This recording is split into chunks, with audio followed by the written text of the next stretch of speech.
Shalom. Hari ini kami akan mendengarkan presentasi dari teman kami, Titin, akan mempresentasikan tafsiran dalam kitab Hosea pasal 5 dan pasal 6. Baik, shalom semuanya. Saya akan mempresentasikan tafsiran saya terambil dari Hosea pasal 5 sampai 6. Jadi Hosea ini artinya adalah keselamatan, putra dari Beira. Hosea adalah penduduk Israel, bukan Yahudi, dan ia bernubuat kepada bangsanya sendiri. Hosea dipanggil Allah untuk bernubuat bagi bangsa Israel yang sedang jauh dari Tuhan. Ketika Hosea memulai pelayanan pada masa akhir pemerintahan Yerobeam II, keadaan bangsa itu mulai memburuk dengan pesat dan menuju kehancuran yang terjadi pada tahun 722 sebelum Masehi. Allah memerintahkan Hosea untuk kawin dengan seorang perempuan sundal untuk melukiskan ketidaksetiaan rohani Israel kepada Allah.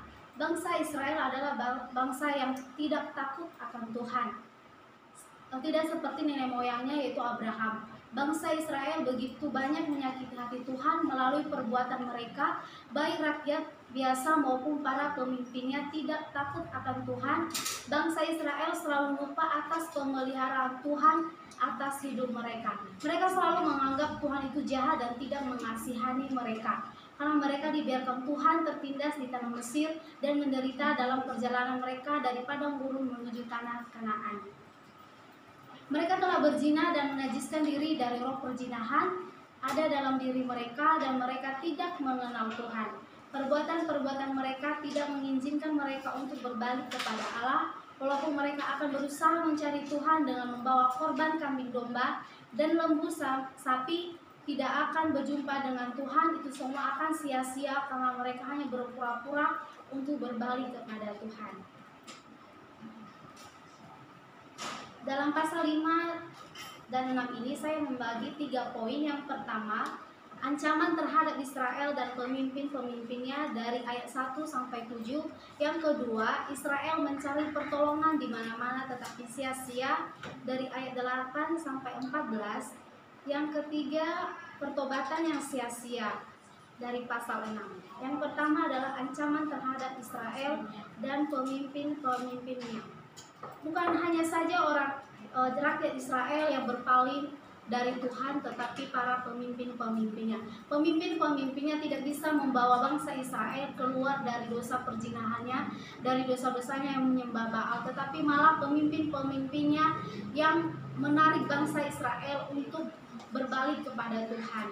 Dan tentunya itu semua tidak akan lepas dari hukuman. Segala sesuatu yang diperbuat tidak akan lepas dari ganjarannya. Begitupun dengan bangsa Israel. Tuhan akan membinasakan bangsa Israel karena bangsa Israel telah berpaling jauh daripada Tuhan. Mereka melakukan perzinahan, menikah dengan perempuan sundal, sementara Tuhan melanggar kalau itu tidak boleh dilakukan oleh bangsa Israel. Tapi bangsa Israel adalah bangsa yang tegar tengkuk, bangsa yang tidak bisa ditegur oleh Tuhan, bangsa yang tidak dengar-dengaran dengan Tuhan, bangsa yang keras kepala. Jadi Tuhan membiarkan mereka melakukan hal itu karena Tuhan telah seringkali mengingatkan bangsa Israel, tapi bangsa Israel tetap berkeras hati untuk mendengarkan suara Tuhan. Yang kedua adalah Israel mencari pertolongan di mana-mana tetapi sia-sia, karena Israel telah sadar bahwa perbuatannya adalah jauh dari hadapan Tuhan.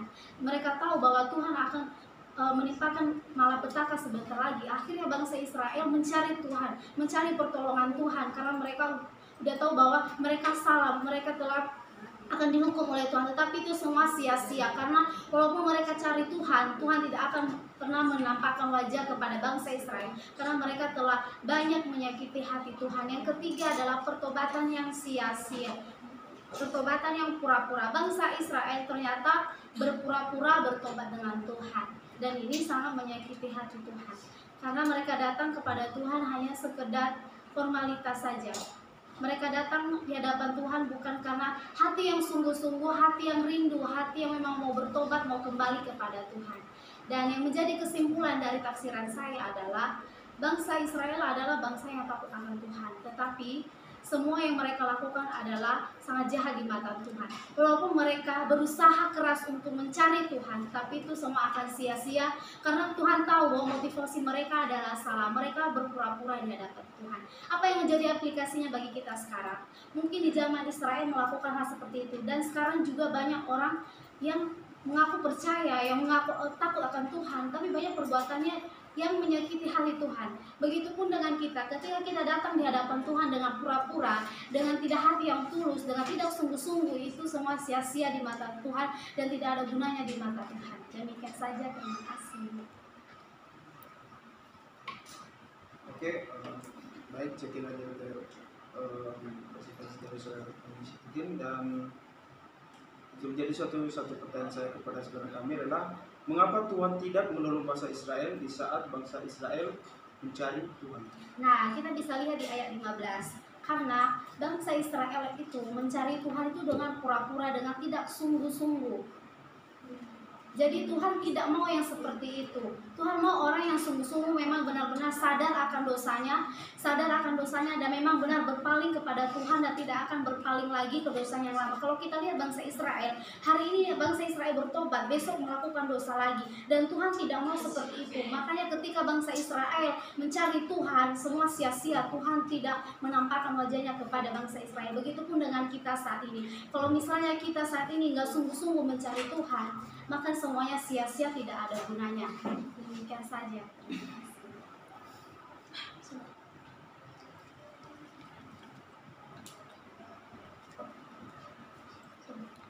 Oke, baik, mungkin itu presentasi dari teman kami Titin yang terambil dalam kitab Hosea 5 dan 6.